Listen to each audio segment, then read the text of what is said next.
Primera de Pedro 5, y vamos a estudiar versículo 6 al 11. Si se puede poner de pie en reverencia a la palabra de Dios.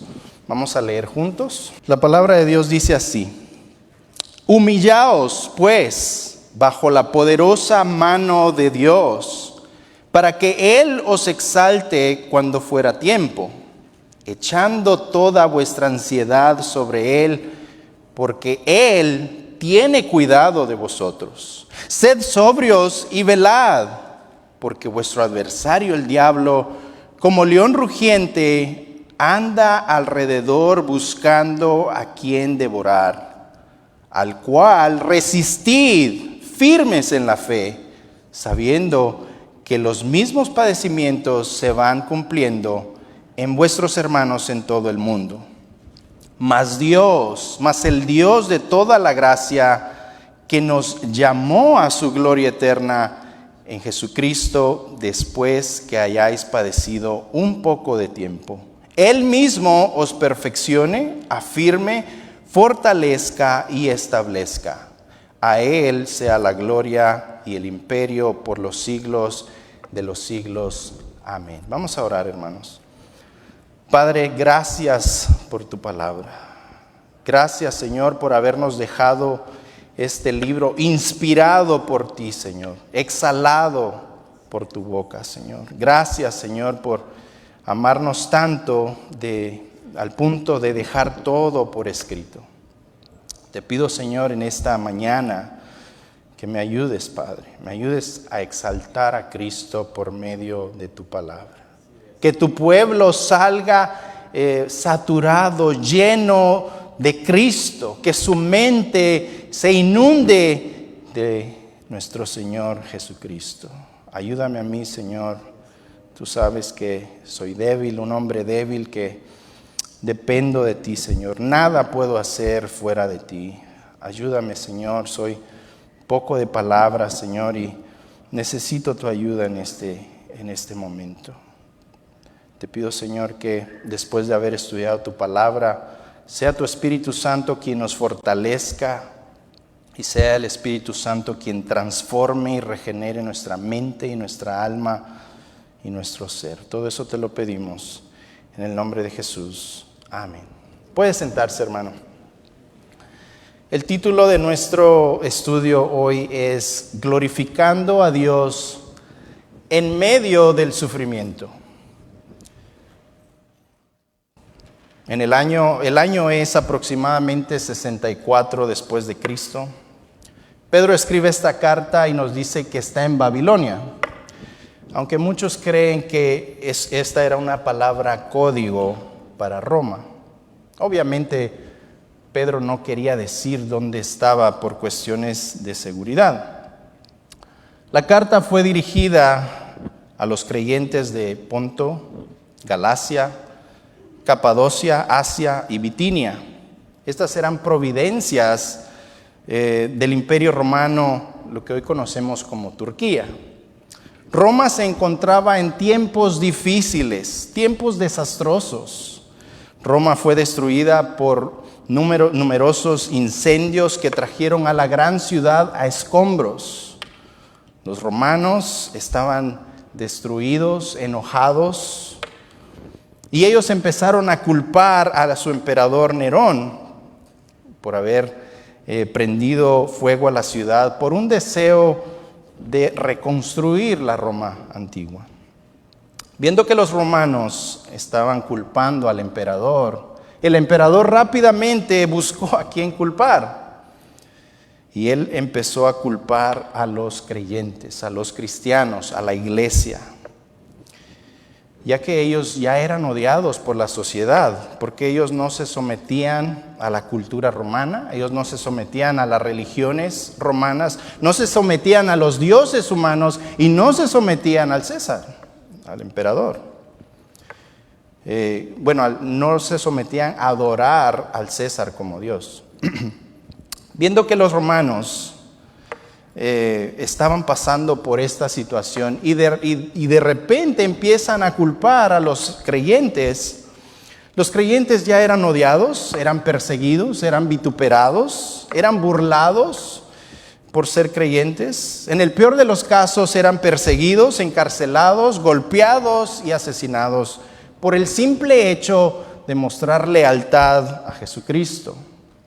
Pedro entonces escribe esta carta fortaleciendo a los creyentes que estaban padeciendo persecución y estaban padeciendo tribulación y sufrimiento. Ese es el propósito de la carta.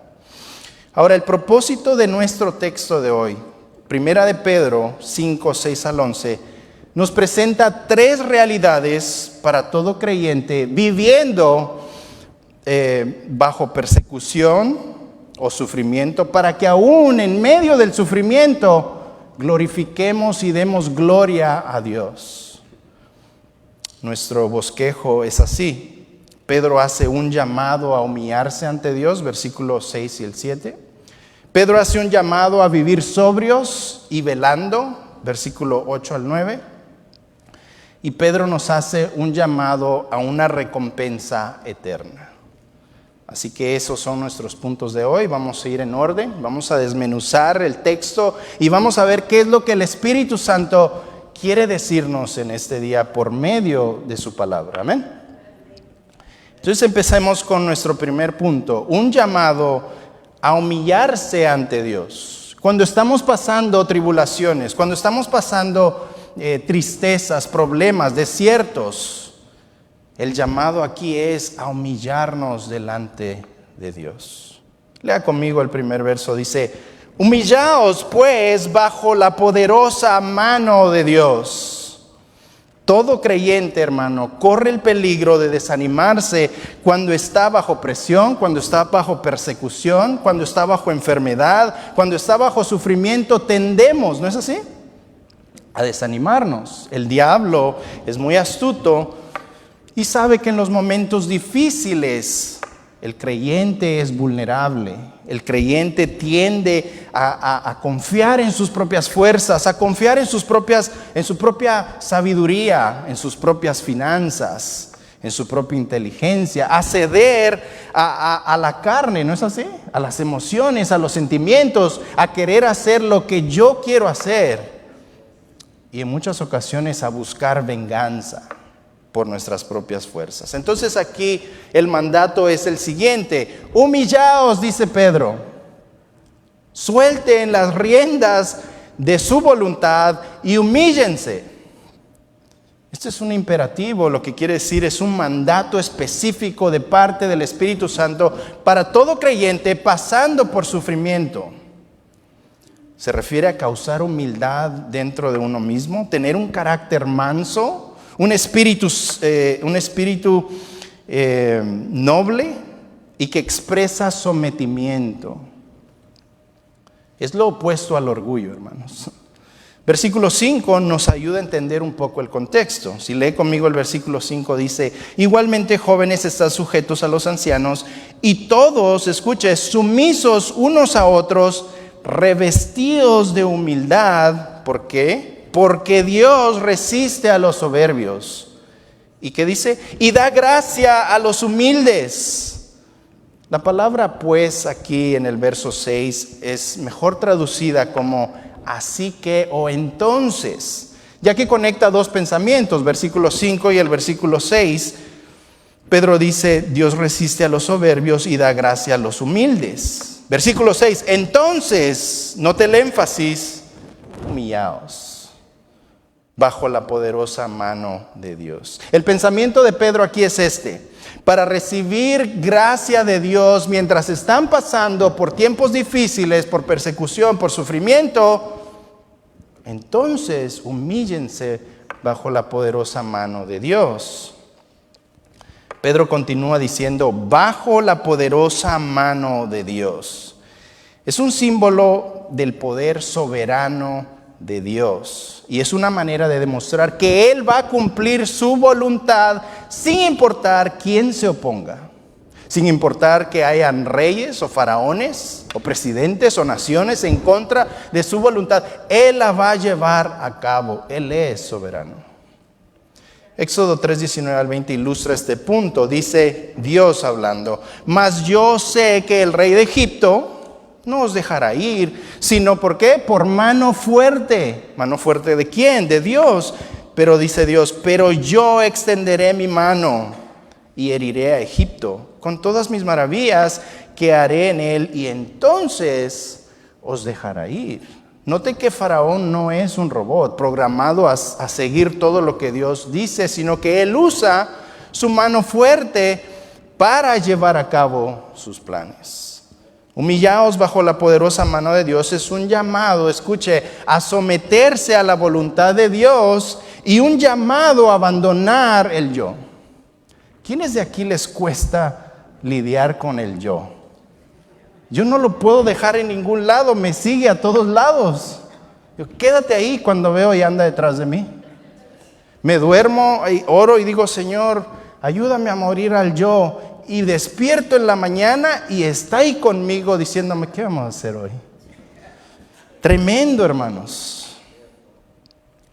Pero en varias ocasiones Pedro quiso llevar a cabo su propia voluntad. Mateo 16, 21 nos dice, cuando Jesús empezó a decir que él tenía que sufrir, que él tenía que padecer, que él tenía que morir, dice Pedro en Mateo 16, 21, si quieres se los leo por cuestión de tiempo.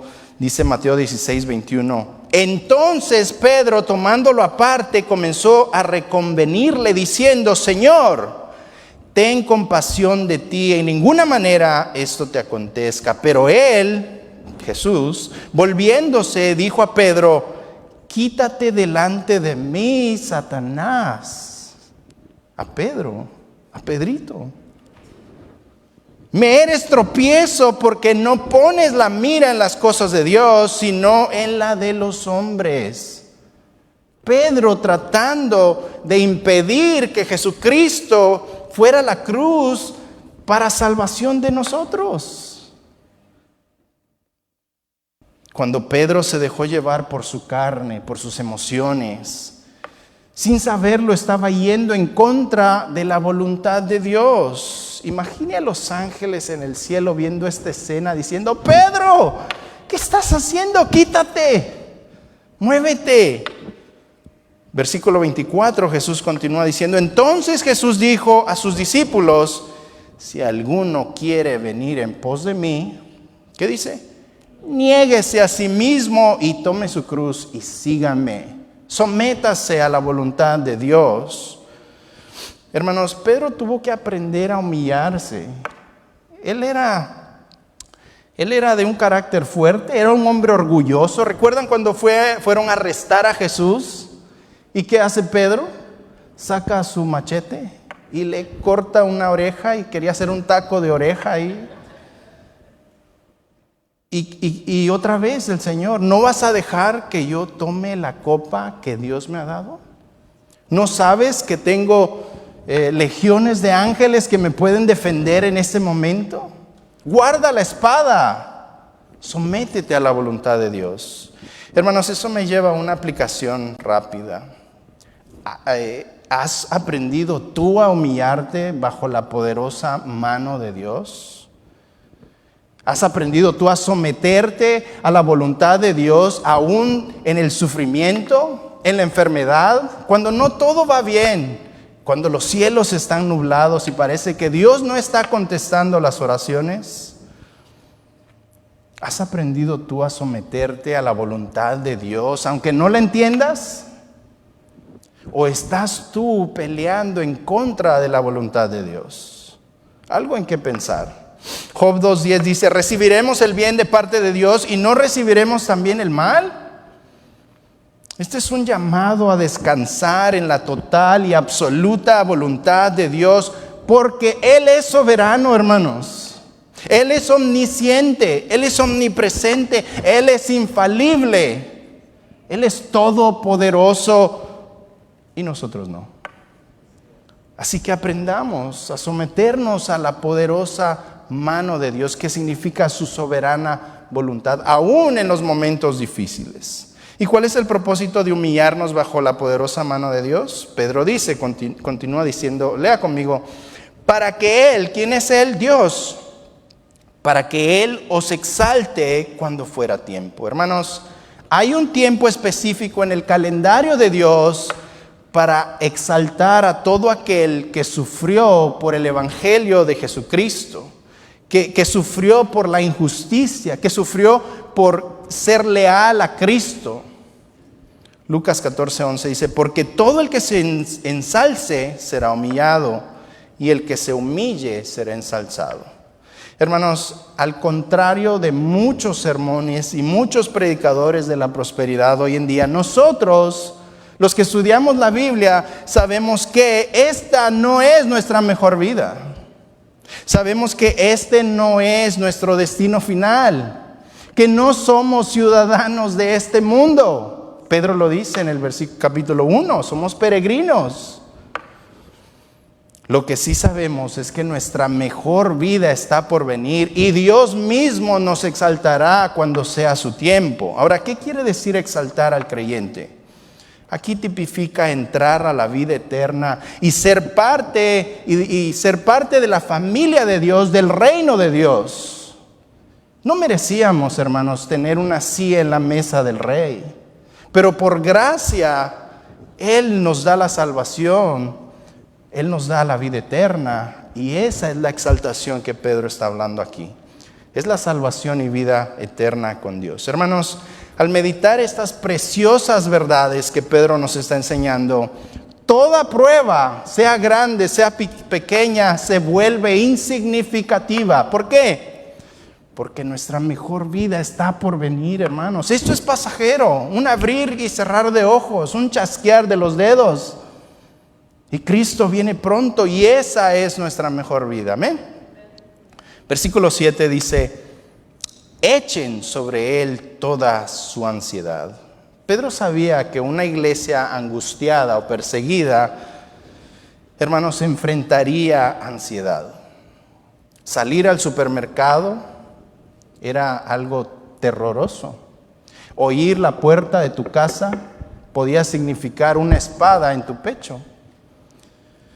Entonces, Pedro dice, echad todas vuestras cargas sobre Él. Echar significa poner sobre algo, dice Lucas 10:34. Despojarse de algo, como cuando usted se despoja de su ropa sucia. Quitar de encima, es un partícipo activo que indica algo continuo, constante y de todos los días. Se puede traducir, echando diariamente todas vuestras ansiedades en Cristo. Es algo de todos los días, porque todos los días va a venir alguna ansiedad a nuestras vidas. Amén. Esta es una prueba para ver si el creyente realmente está humillándose bajo la poderosa voluntad de Dios. Escuche, el que echa sobre Cristo todas, no solo unas ni algunas, todas sus ansiedades, no vive ansioso, no vive estresado. Ya no trata de hacer las cosas a su manera, ya no manipula las cosas, ya no trata de arreglar todo con sus propias fuerzas, sino que depende de Dios. Dios tiene el control de esto.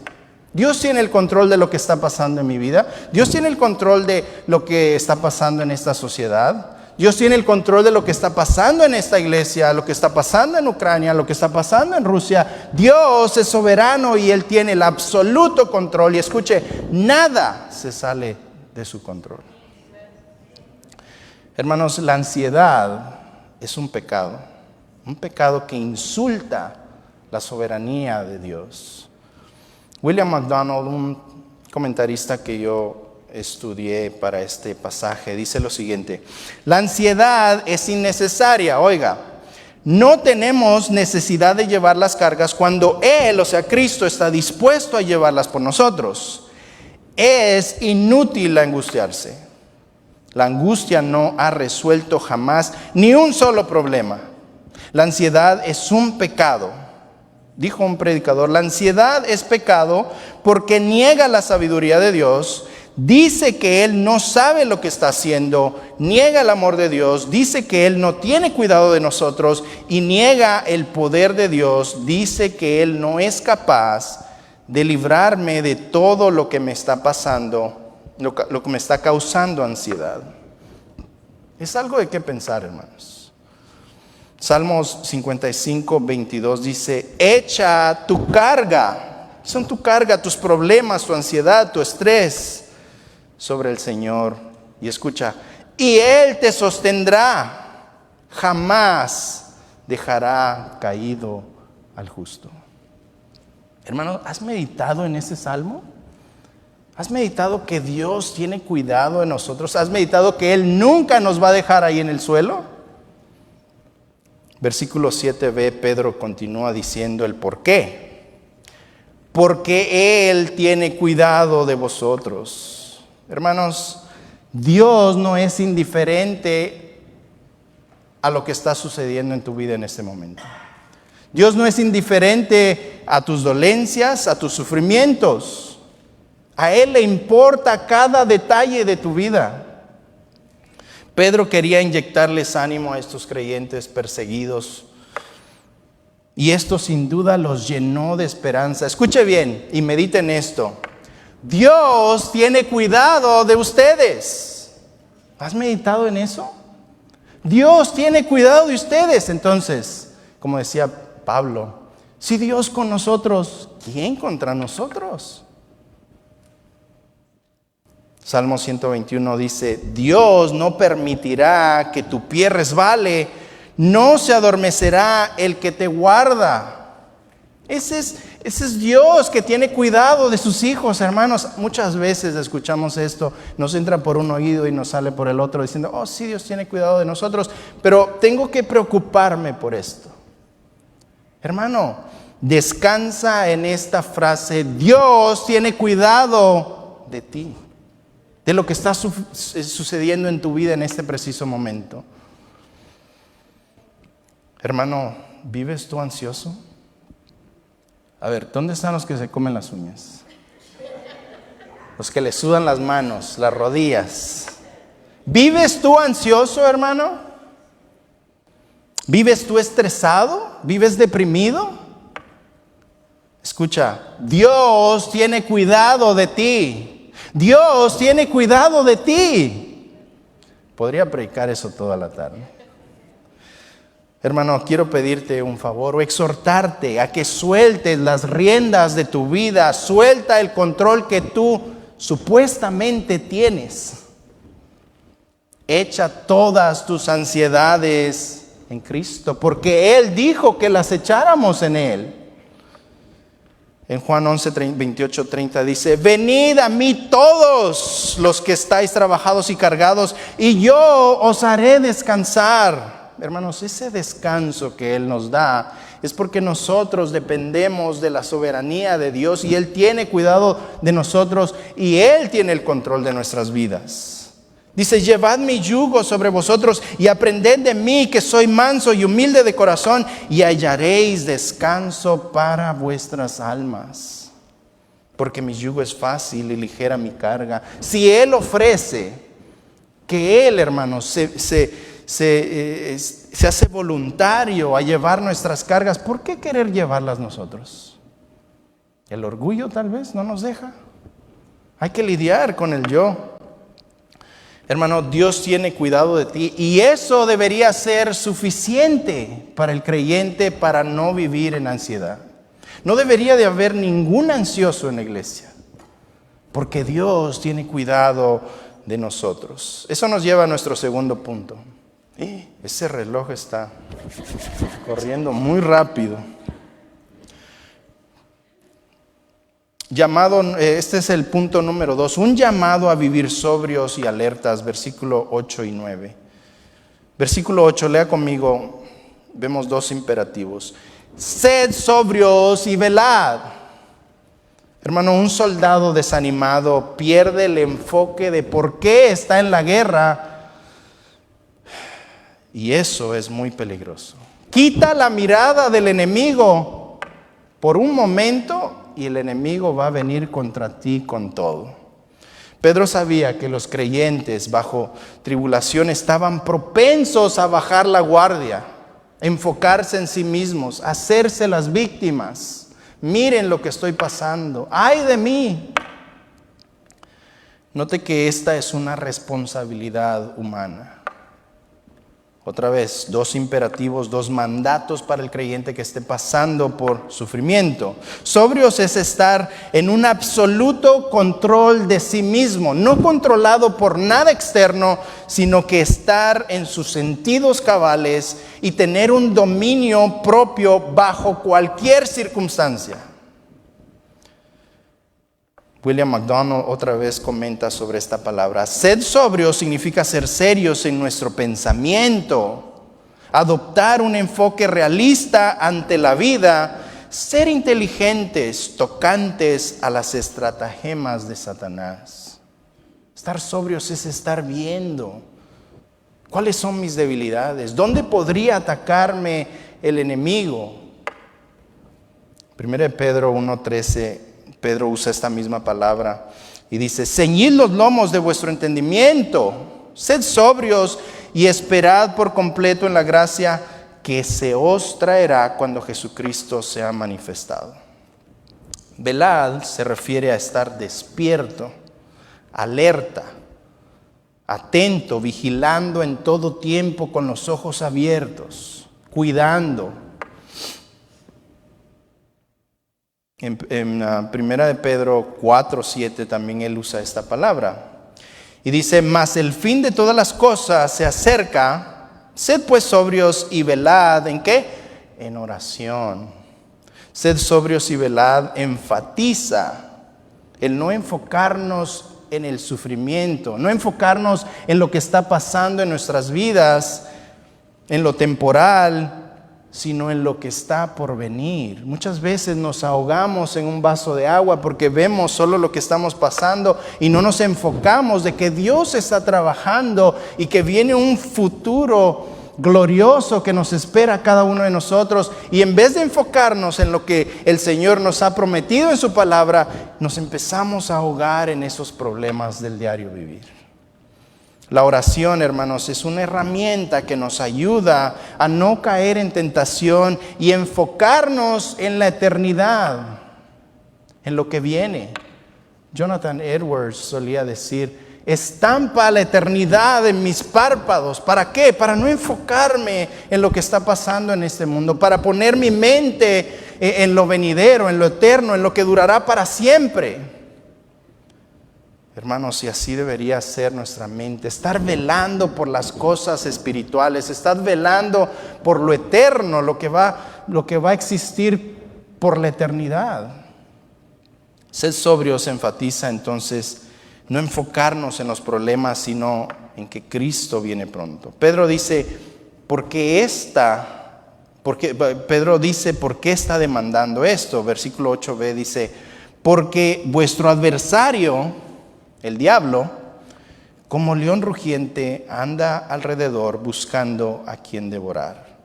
Hermano, vuestro adversario se refiere al acusador que está constantemente en el trono de Dios acusando a los creyentes, dice Apocalipsis 12:10. El diablo se refiere al que calumnia, al que miente, al que difama, al que culpa, delata de manera maliciosa a los creyentes cuando caen. Y dice: mira, ahí está otra vez. Ahí está haciendo lo que te dijo que ya no iba a hacer.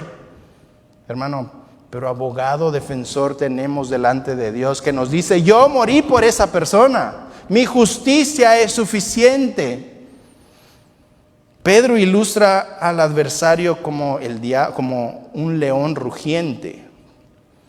Hermanos, aquí vemos la imagen de un animal fuerte, de un depredador y un depredador mortal que acecha, que está escondido, está viéndote, no quita la mirada de ti, está buscando tus debilidades y se acerca poco a poco y esperando el mejor momento, el perfecto momento para enterrar sus colmillos en su víctima. Su mayor arma es el arte de la sorpresa. Y por eso el creyente tiene que estar sobrio y velando en todo tiempo, viendo a todo lugar para ver dónde está su enemigo. Rugiente no es crujiente, hermanos, es rugiente. El león ruge para intimidar e inducir temor en su víctima. El rugir de un león puede ser tan fuerte y tan aterrador que paraliza a su víctima. A veces he visto Discovery Channel y está un venadito ahí y el león ruge y se queda paralizado, no sabe qué hacer, como que se sacrifica la carnada, ¿no? Su mente se nubla, no sabe cómo reaccionar. Muchas veces el diablo induce temor en nosotros y el temor en el creyente lo paraliza al punto de convertirse en una presa fácil. Mateo 26, 38 al 41 nos ilustra esto. Jesús les dijo: mi alma está muy triste hasta la muerte, quedaos aquí y velad. Ahí está nuestra palabra conmigo, versículo 40. Dice: vino luego a sus discípulos y los halló velando. No, los halló roncando, hermanos. Estaban dormidos. Y dijo, le dijo a Pedro: ¿así que no habéis podido velar conmigo una hora? Versículo 41. Velad y orad. Escuche para qué. Para que no entréis en tentación. Hermanos, unas horas más tarde, el diablo, el león rugiente, buscando a quien devorar, encuentra a un Pedro débil, un Pedro que no oró, no veló, no estuvo sobrio, un Pedro atemorizado.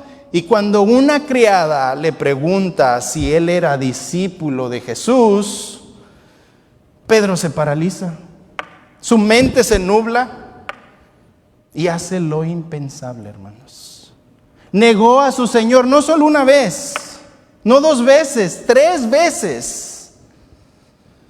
Hermanos, devorar aquí tiene la implicación de caer en las garras del enemigo, caer en sus artimañas, caer en sus trampas, caer en sus tentaciones y últimamente ofender a Dios, pecar en contra de Dios. C.S. Lewis dice lo siguiente: en esencia, este versículo dice: despierta. Presta atención, estamos envueltos en una batalla espiritual. Necesitas reconocer el enemigo y sus características. Debes entender que estamos en una batalla de vida o de muerte. Hermano, ¿estás tú velando en tu vida espiritual? ¿Estás sobrio? ¿Estás velando? ¿Estás atento? ¿Estás con tus ojos en la palabra de Dios? Lámpara es a mis pies, ¿qué? Tu palabra. Hermanos, tenemos que estar velando, tenemos que estar despiertos, tenemos que estar atentos, porque anda un enemigo fuerte tratando de devorar. ¿Devorar qué, hermanos? Devorar nuestra devoción con el Señor, hacernos caer, hacer ver mal el evangelio. ¿Estás velando por tu vida y la de tus hijos y la de tu casa? ¿O has dejado la puerta abierta en tu casa y se está entrando un montón de cosas que están manipulando y llenando las mentes de tus familias? ¿Estás tú enfocado en lo espiritual? ¿Estás consumido en las cosas materiales? ¿O estás sobrio y alerta a lo eterno, hermanos? Déjame decirte que si no estás sobrio y velando, serás una presa fácil para el enemigo. Esta es una batalla, hermanos. Estamos en medio de una batalla de vida o muerte. No podemos bajar la guardia. Tú no puedes bajar la guardia ni un solo segundo. La eternidad de tu alma, la eternidad de tu familia, cuelga de un hilo y debes vivir sobrios y velando siempre. Pedro ya nos dijo el por qué, ahora nos dice el cómo hacerlo. ¿Cómo estás sobrios y velando? Dice, al cual resistid ¿Cómo resistimos? Firmes en la fe. Versículo 9. Aquí tenemos un imperativo activo. Esto no es una opinión, esto no es una simple sugerencia, esto no es cuando no estés trabajando, esto no es cuando tengas un día de feriado o en los fines de semana, esto es todos los días, diariamente tienes que estar resistiendo, firmes en la fe. Note que el verso no dice reprenda al diablo, note que el verso no dice machuque al diablo, pisotee al diablo o ate al diablo. No dice eso, hermanos. El texto dice resistir. Y expresa la idea de hacer frente a cualquier costo sin darse por vencido, porque no hay otra opción para el creyente. No hay otra opción. La misma palabra se encuentra en Santiago 4:7 y dice, someteos otra vez, someterse a la voluntad de Dios, pues a Dios... Dice, someteos pues a Dios, resistid al diablo. ¿Y qué dice? Y huirá. Cuando usted resiste al diablo, hermanos, el diablo ve que no le da entrada por ningún lado, dice, bueno, me voy con el vecino. En ambos pasajes la idea es la misma, no dejarse llevar por el dolor, el sufrimiento, las emociones, los sentimientos, los deseos de la carne, las tentaciones del enemigo, las falsas doctrinas, las filosofías del mundo, las ideologías humanas, sino estad firmes, resistiendo en la fe. Note en qué debemos resistir firmes en la fe. Dice, esta frase nos exhorta a no confiar en nosotros mismos, sino depender en nuestra roca sólida e inmovible, que es la obra de Cristo. Su evangelio, sus promesas eternas. Toda confianza en otras cosas se derrumbará, caerá a escombros. Efesios 6:14 dice, estad pues firmes, ceñidos vuestros lomos con la verdad. Esta es la verdad absoluta de la palabra de Dios. Y verso 16, sobre todo, tomad el escudo de la fe, con que podéis apagar, escucha, todos los dardos de fuego del maligno. Pedro continúa, versículo 9b, sabiendo que los mismos padecimientos se van cumpliendo en vuestros hermanos en todo el mundo. O sea, este sufrimiento que están pasando no es exclusivo para ustedes. Estos sufrimientos no eran únicos. Todos los que están en unión con Cristo, hermanos, sufrirán como un cuerpo. ¿Por qué? Por no ir con las corrientes, las modas, la cultura, las filosofías, las falsas doctrinas y el sistema corrupto en el que vivimos. Filipenses 1:9, escuche esto, hermano. Casi no se predica este versículo en la iglesia. Porque a vosotros os es concedido a causa de Cristo, escucha, no solo que creáis en Él, sino también que padezcáis por Él. Eso ya no me gustó. Hermanos, es un combo. Es un regalo de Dios. Debe ser considerado un honor y un privilegio padecer por Cristo, padecer por su evangelio, padecer por la justicia. Hermanos, si no estás padeciendo, siendo vituperado, burlado por lo que crees, tal vez, a lo mejor digo, no sé, ¿tienes otro evangelio? ¿Un evangelio diluido que no incomoda al pecador? Tal vez es un evangelio que es amigo del mundo. Un falso evangelio, hermanos. El verdadero evangelio, ¿qué hace?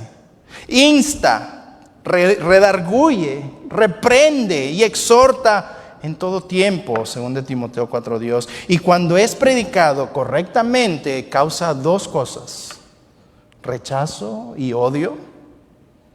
Esteban, ¿recuerdan Esteban? Está predicando Esteban versículo por versículo del Antiguo Testamento en Hechos 7. ¿Y qué hacían los que oían la verdad del evangelio? Crujían sus dientes y se tapaban los oídos y lo apedrearon. La otra respuesta es quebrantamiento y arrepentimiento. Pedro en Hechos 2 predica su primer sermón y no lo dejan terminar y la gente está ansiosa diciendo, ¿qué debemos hacer para ser salvos? Es quebrantamiento delante de la palabra de Dios. Hermanos, la palabra de Dios es nuestra autoridad máxima y es la verdad absoluta.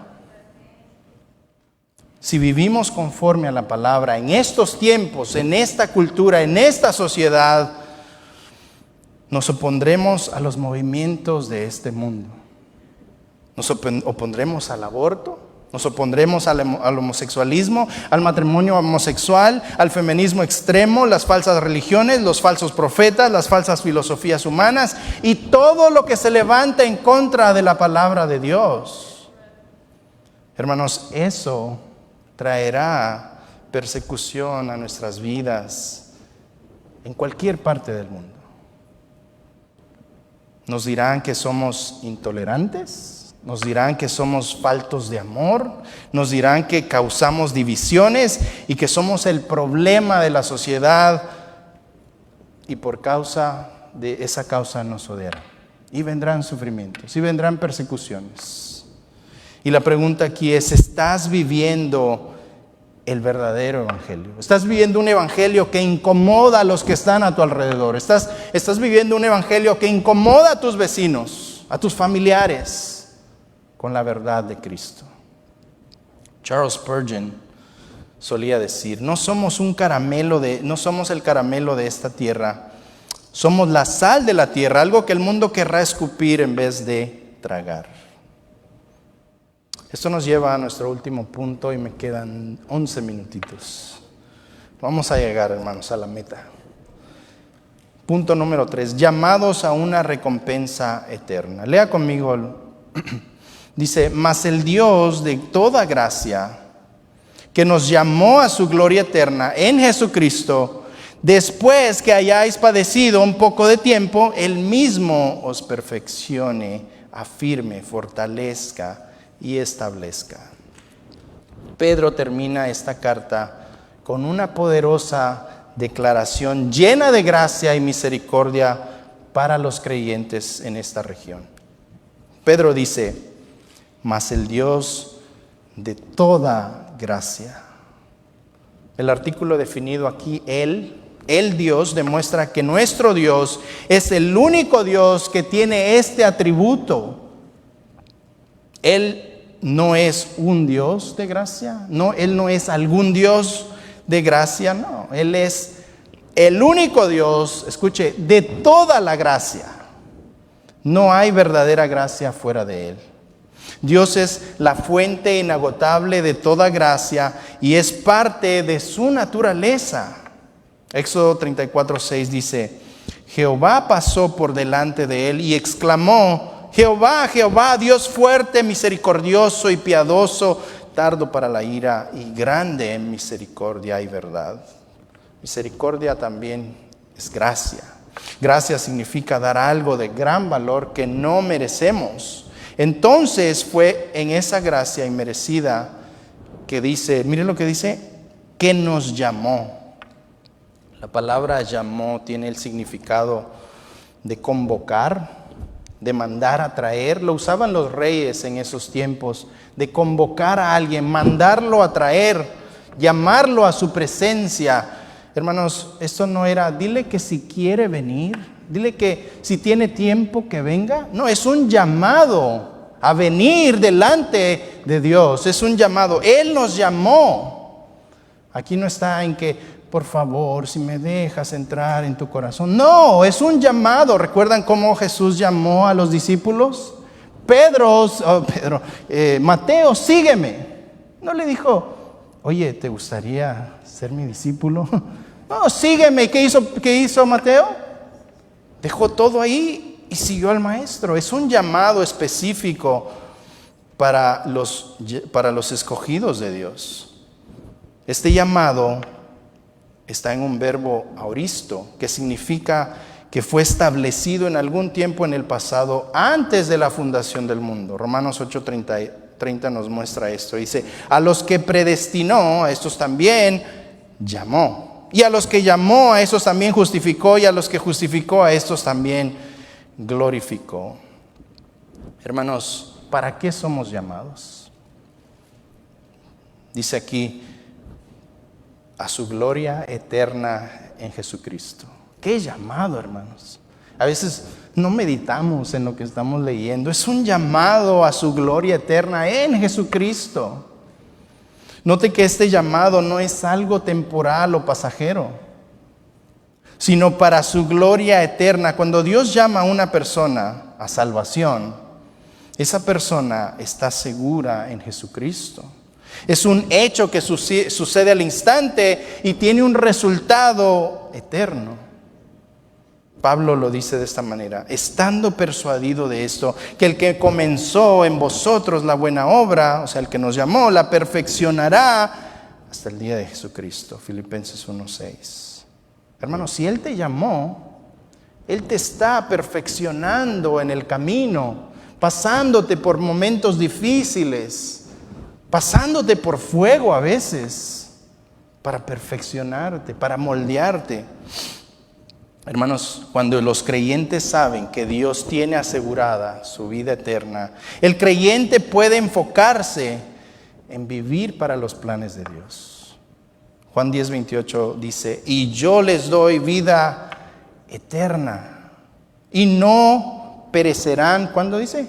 Jamás, ni nadie los arrebatará de mi mano. Ni tú mismo te puedes salir de la mano de Dios. Qué alivio, hermano, es saber que Cristo cuida de nuestra salvación. ¿No es así? Es un descanso. Note que esta gloria eterna es en Jesucristo y nadie más. Hermanos, no hay ni una onza de evangelio fuera de Jesucristo. Cualquier otra religión, escúchame, cualquier otra religión, grupo o secta en este mundo que no sea el evangelio en Jesucristo, conducirá a la condenación en lo más profundo del infierno. Escúchame, tienes que estar seguro que estás en Cristo Jesús. No puedes morir sin Cristo, hermano. Si no estás en Cristo, yo los motivo y los exhorto a que pongan hoy su confianza total en la obra de Jesucristo en la cruz del Calvario. Que quiten sus ojos de todo y pónganlos en Cristo.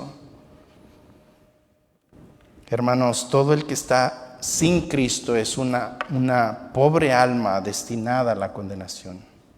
La pregunta más importante de tu vida va a ser esta: ¿estás tú en Cristo? Si no, hoy es un buen día. Hoy es un buen día para correr a los pies de Cristo. Hoy es un buen día para rendir tu vida a Cristo. Hoy es un buen día para decirle: he tratado de 1000 maneras hacer las cosas de mi manera, pero hoy me rindo a tu completa y absoluta y perfecta voluntad. Hermano, te insto, te exhorto, rinde tu vida a Cristo hoy. Pablo decía: hoy es el día de la salvación, no mañana, no pasado, no el 1 de enero. El mañana nadie nos los asegura. Hoy es el día de clamar al Señor. Versículo 10, con esto vamos terminando. Después que hayáis padecido un poco de tiempo, dice, hay un propósito específico en padecer en esta vida. En el capítulo 1, Pedro, versículos 6 y 7, si me acompaña ahí, dice lo siguiente. Capítulo 1, versículo 6. Dice: en lo cual vosotros os alegráis, aunque ahora por un poco de tiempo, si es necesario, tengáis que ser afligidos en diversas pruebas. Escuche, ¿para qué? Para que sometida a prueba vuestra fe, mucho más preciosa que el oro, el cual, aunque perecedero, se prueba con fuego. Escuche, sea hallada ¿qué? Tu fe en alabanza, gloria y honra cuando sea manifestado Jesucristo. Hermano, estas pruebas eran para ver si el creyente era genuino, si su fe era genuina, si su fe era salvífica. Romanos 8:28 nos ilustra esta verdad también. Dice, y sabemos que a los que aman a Dios, o sea, a los creyentes, todas las cosas les ayudan a bien. Esto es, a los que conforme a su propósito, ¿qué dice? Son llamados. Y tú preguntarás, ¿qué bien puede traer una enfermedad a mi vida? O tú dirás, ¿qué bien puede traer la muerte de un ser querido? O dirás, ¿qué bien traen los problemas matrimoniales? ¿O qué de bien trae un hijo malcriado, desobediente? Versículo 29. Para que fueses hecho conforme a la imagen de su Hijo. Hermanos, ahí está la clave. Estamos pasando por momentos difíciles, es porque Dios nos está moldeando a la imagen de Jesucristo. Tal vez Él está trabajando en tu carácter. Está madurando tu carácter. Hermano, para ser un creyente genuino en esta sociedad necesitamos carácter. Para decirle no al mundo necesitamos carácter. Tal vez es tu fe que flaquea de vez en cuando. Tal vez es tu dependencia en Dios. Tal vez es que ames como Dios, que ames a tu esposa como Cristo amó a su esposa, que te sometas a tu esposo, que perdones como Cristo perdona, que seas más paciente como Cristo lo es con nosotros. Tal vez es que abandones totalmente tu orgullo. Hermano, toda prueba tiene un propósito divino. No las desprecies. Úsalas para tu crecimiento espiritual, para ser moldeado a la imagen de Cristo. Pedro termina con esta afirmación: Dios mismo perfeccione, afirme, fortalezca y establezca. Hermanos, esto es el resultado de la persecución y el sufrimiento, la madurez y el crecimiento espiritual. Perfeccionar habla del crecimiento espiritual en sabiduría, madurez y experiencia en el ámbito espiritual para poder afrontar otros problemas. Afirmar significa más estable en sus emociones y un estado mental más fuerte para ser capaz de soportar bien bajo la presión. Fortalecer representa dependencia total en la fuerza de Dios y no en la nuestra. Pablo decía, cuando yo soy débil, entonces soy fuerte. Establezca habla de estar parado en un fundamento inmovible y eterno. Y Pablo decía, arraigados y sobreedificados en Cristo. En nadie más, hermanos. Quitemos la vista de todo humano, pongámosla en Cristo y su palabra. Conclusión. Yaroslav Slakid es el presidente del Seminario Teológico de Ucrania. Él dijo esto hace unos días atrás cuando Rusia invadió Ucrania. La iglesia pasará a la clandestinidad. Lo vivimos bajo la Unión Soviética. La iglesia nunca ha olvidado lo que significa estar bajo persecución. Nos reorganizaremos, nos restableceremos y haremos lo que la iglesia siempre ha hecho a través de la historia: predicaremos firmemente el Evangelio de Dios. Hermanos, la persecución ha sido un beneficio para el cuerpo de Cristo. Cuando Cristo quiso que el Evangelio se llevara a otras naciones, trajo persecución a Jerusalén y todos los apóstoles salieron a todos lados a otras naciones, ¿no es así? Hermanos, la persecución y el sufrimiento no solo purifica la iglesia, sino también fortalece al creyente y expande el Evangelio para que sea llevado a toda esquina de este mundo. Hermanos, la persecución y el sufrimiento nos sacan de la comodidad, del confort,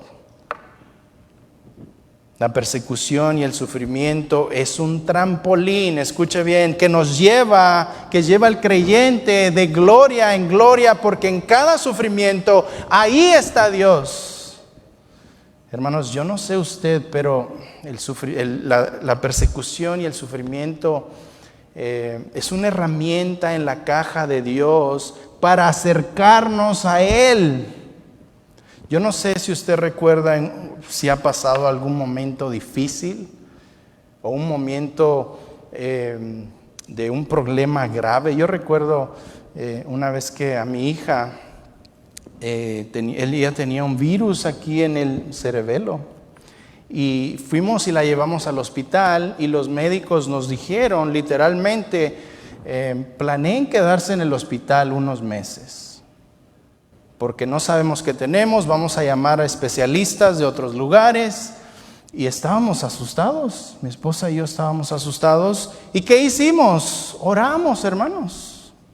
Fueron unas noches de intensa oración hacia el Señor. O sea que los sufrimientos, las tribulaciones, los problemas, las enfermedades nos acercan a Dios, nos hacen orar con más pasión, con más fervor, buscar a Dios en las madrugadas, cuando hay silencio, cuando podemos clamar al Señor, despojarnos de quienes realmente somos, de abandonar el yo y depender totalmente en la soberanía de Dios y aprender a orar. Señor, haz tu voluntad. Nos sometemos a tu voluntad. Hermanos, la persecución y el sufrimiento es una herramienta que nos ayuda a crecer espiritualmente hablando. Es una herramienta que nos ayuda a forjar un carácter igual al de Cristo, a reaccionar como Cristo, a someternos a los planes de Dios, a llevar a cabo la voluntad de Dios, a enfocarnos en lo que está por venir y no en los problemas que nos ahogan en este momento. Hermanos, la persecución y el sufrimiento es un trampolín que nos lleva de gloria en gloria hasta el día que Cristo venga o nos llame a su presencia, donde viviremos gozándonos con Cristo por los siglos de los siglos de los siglos. Y ese es nuestro destino, ese es nuestro hogar, ese es el lugar donde vamos a ir. Y yo espero prontamente, porque, hermanos, Cristo viene pronto. Y tú la pregunta que me queda para terminar es la misma que les hice hace un rato. ¿Cómo está tu relación con Cristo? ¿Estás tú en Cristo Jesús hoy? Si no lo estás, hoy es el día de correr a los brazos de Cristo y descansar en su perfecta voluntad y vivir para su gloria, esperando ese glorioso día. Hermanos, ese es el propósito de nuestras vidas dentro del sufrimiento. Y mientras pasamos por problemas, mientras pasamos por tribulaciones y sufrimientos, miramos hacia arriba y damos gloria a Cristo Jesús y esperamos que el Rey venga pronto. Así que estemos sobrios y estemos alertas, porque Cristo viene pronto. Vamos a orar. Padre, gracias, Señor, por tu palabra. Gracias porque nos trae un refrigerio a nuestras almas angustiadas. Gracias, Señor, porque tu Espíritu Santo nos redarguye, porque tu Espíritu Santo nos llena, nos satura de Cristo y eso nos satisface. Hermanos, Cristo es suficiente. Cristo es suficiente. Ya se nos fue dado lo mejor del cielo. Ya tenemos el tesoro del cielo. No importando en qué estamos viviendo, no importando en los sufrimientos en los que nos encontramos, no importando los problemas o los desafíos que estamos viviendo, Cristo en medio de todo eso, Él es suficiente. Y ahí en Él descansamos. Gracias, Padre, por tu palabra. Gracias por el ánimo que nos das por medio de tu palabra. Bendice esta congregación, Señor. Bendice al pastor de esta congregación. Llénalo de sabiduría, de entendimiento, para guiar a tu pueblo en tu palabra. Te lo pedimos todo en el nombre de Jesús. Amén.